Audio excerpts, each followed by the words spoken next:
SSC JEE exam में जिन भी topics से रीजनिंग के टॉपिक्स से जिन भी चैप्टर्स से रीजनिंग के क्वेश्चंस पूछे जाते हैं उन टॉपिक्स का नाम यहाँ पे लिखा हुआ है। कुछ टॉपिक्स बहुत ही ज़्यादा इजी हैं और कुछ टॉपिक्स थोड़े से हार्ड हैं।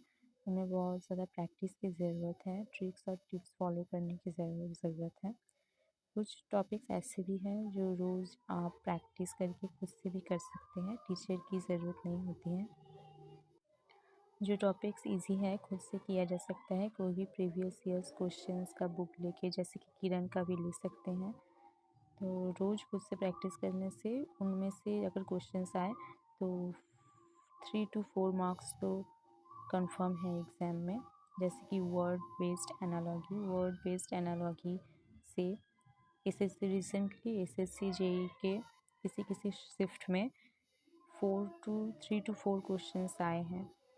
तो ये वर्ड बेस्ड एनालॉगी बहुत ज़्यादा इजी है, बस रोज़ प्रैक्टिस की ज़रूरत है। नंबर सेट एनालॉगी से क्वेश्चंस पूछे गए हैं एसएससी जेईई में। नंबर एनालॉगी, लेटर एनालॉगी भी थोड़ा सा इजी है, पर इसमें भी कुछ ट्रिक्स हैं जो याद रखने की ज़रूरत है। जैसे कि स्पेस वैल्यू होता है, पोजिशनल वैल्यू होता है लेटर्स का, वो याद रखने की ज़रूरत है। तो रोज़ प्रैक्टिस से ये भी हो जाता है। देन आता है blood relationship, symbols and notation से क्वेश्चंस पूछे गए हैं।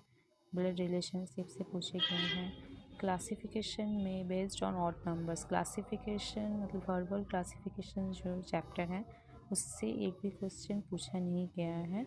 Somewhat classification based on odd numbers वाला जो टॉपिक है ये इजी है, इसीलिए आप खुद से भी ये कर सकते हैं। अगर प्रीवियस ईयर्स क्वेश्चंस आप देखें तो प्रैक्टिस करके अगर रखेंगे तो अगर आ भी जाए तब ये खुद से कर सकते हैं। देन जो क्लासिफिकेशंस हैं लेटर और नंबर्स के, वो थोड़ी टीचर्स की ज़रूरत पड़ेगी आपको वो करने के लिए, वो खुद से नहीं कर सकते। अगर समझ नहीं पाएंगे तो वो कॉन्सेप्ट क्लियर करने की ज़रूरत है। तो क्लासिफिकेशन से कोई भी क्वेश्चन अभी तक तो नहीं पूछा गया है एसएससी जेईई में। डायरेक्शन और डिस्टेंस से पूछा गया है। डायरेक्शन डिस्टेंस से क्वेश्चंस 2 3 4 क्वेश्चंस आए हैं किसी किसी शिफ्ट में। सीरीज़ से क्वेश्चंस पूछा गया है, वर्बल सीरीज़ से। लेटर सीरीज़ भी आए हैं, नंबर सीरीज़ भी आए हैं, वर्ड सीरीज़ भी आए हैं। कोडिंग डिकोडिंग से काफ़ी क्वेश्चंस पूछे गए हैं, हर एक शिफ्ट में ही पूछा गया है। मैक्सिमम 3 क्वेश्चंस तो कोडिंग डिकोडिंग से पूछा ही गया है। सिलोलिज्म, स्टेटमेंट, कंक्लूजन से भी क्वेश्चन आए गए हैं हर एक शिफ्ट में, मैक्सिमम 2 या फिर उससे ज़्यादा ही आए हैं। रैंकिंग और अरेंजमेंट से भी क्वेश्चन आ चुका है। रैंकिंग और अरेंजमेंट से क्वेश्चन मतलब रैंकिंग के क्वेश्चन ऐसे आता है जैसे कि बहुत सारे स्टूडेंट्स का नेम दे दिया जाएगा और ये कहा पूछा जाता है कि कौन उनमें से फर्स्ट है, कौन लास्ट है। सपोज़ एज में भी रैंकिंग का क्वेश्चन आता है, जैसे कुछ स्टूडेंट्स का, कुछ लोगों का एज दे दिया जाएगा जैसे कि, तो ये पूछा जाएगा कि कौन सबसे यंगेस्ट है या फिर कौन सबसे ओल्डेस्ट है। और सीटिंग अरेंजमेंट से क्वेश्चन एक दो पूछा ही गया है। हर एक शिफ्ट में सीटिंग अरेंजमेंट से क्वेश्चन पूछा गया है, चाहे वो सर्कुलर टेबल हो, सर्कुलर सीटिंग अरेंजमेंट हो, स्ट्रेट सीटिंग अरेंजमेंट हो। फाइंडिंग द मिसिंग नंबर से रिसेंटली एसएससी जेईई में तो एक भी क्वेश्चन नहीं पूछा गया है, पर अगर 2018 की 2019 की बात करें तो फाइंडिंग द मिसिंग नंबर पूछा गया है। क्वेश्चन पूछा गया है फाइंडिंग द मिसिंग नंबर से 2018-19 पे इस चैप्टर से पूछे गए हैं।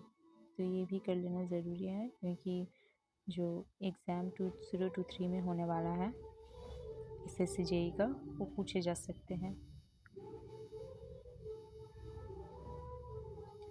Arrangement of words in logical order में ये भी इजी है, ये काफ़ी इजी है अगर लोग रोज़ खुद से प्रैक्टिस करते हैं प्रीवियस ईयर क्वेश्चंस का बुक देखकर, तो इसमें भी टीचर की ज़रूरत नहीं है, ये आप खुद से ही कर सकते हैं। और 2 तरह के होते हैं, एक लॉजिकल मीनिंगफुल लॉजिकल ऑर्डर में हर एक जो वर्ड्स वो दिए हुए रहते हैं उनको अरेंज करना होता है, और एक अकॉर्डिंग टू डिक्शनरी अरेंज करना होता है। ये 2 तरीके के ही एसएससी जेई के रिसेंट एग्ज़ाम में हर एक शिफ्ट में ही पूछा गया है। अगर ये भी आ जाता है तो 2 to 3 मार्क्स कंफर्म है एग्ज़ाम में। Next cube and dice. Dice से रिसेंटली बहुत सारे क्वेश्चंस पूछे गए हैं। रिसेंट जो एसएससी जेई एग्ज़ाम हुआ है इस साल नहीं, सॉरी 2022 में क्यूब से क्वेश्चंस नहीं पूछे गए हैं, बस डाइस से ही क्वेश्चंस आए हैं। और क्यूब से 2018-19 की एसएससी जेई की बात करें तो तब पूछे गए हैं, इसलिए दोनों ही इम्पोर्टेंट है, नेक्स्ट टाइम पूछा जा सकता है। लॉजिकल वेन डायग्राम से भी रिसेंट एसएससी जेई एग्ज़ाम में क्वेश्चन नहीं पूछा गया है, एक भी नहीं पूछा गया है। पर प्रीवियस ईयर्स के क्वेश्चंस अगर देखें एसएससी जेई के 2018-19 वाले, तो उसमें काफ़ी क्वेश्चंस आए हैं वेन डायग्राम से। 2 क्वेश्चंस तो हाई हैं हर एक शिफ्ट में। फिगर काउंटिंग से रिसेंटली पूछा गया है, और फिगर काउंटिंग के लिए भी प्रैक्टिस की ज़रूरत है। आपको कंसेप्ट समझने की ज़रूरत है, कुछ फार्मूला और ट्रिक्स भी है जो जानने की ज़रूरत है। मिरर एंड वाटर इमेजेस जो है ये काफ़ी इजी है, अगर आप रोज़ प्रैक्टिस करते हैं प्रीवियस ईयर्स क्वेश्चंस के बुक से, तो ये भी खुद से हो जाएगा। इसमें भी आपको टीचर की एज सच ज़रूरत नहीं है।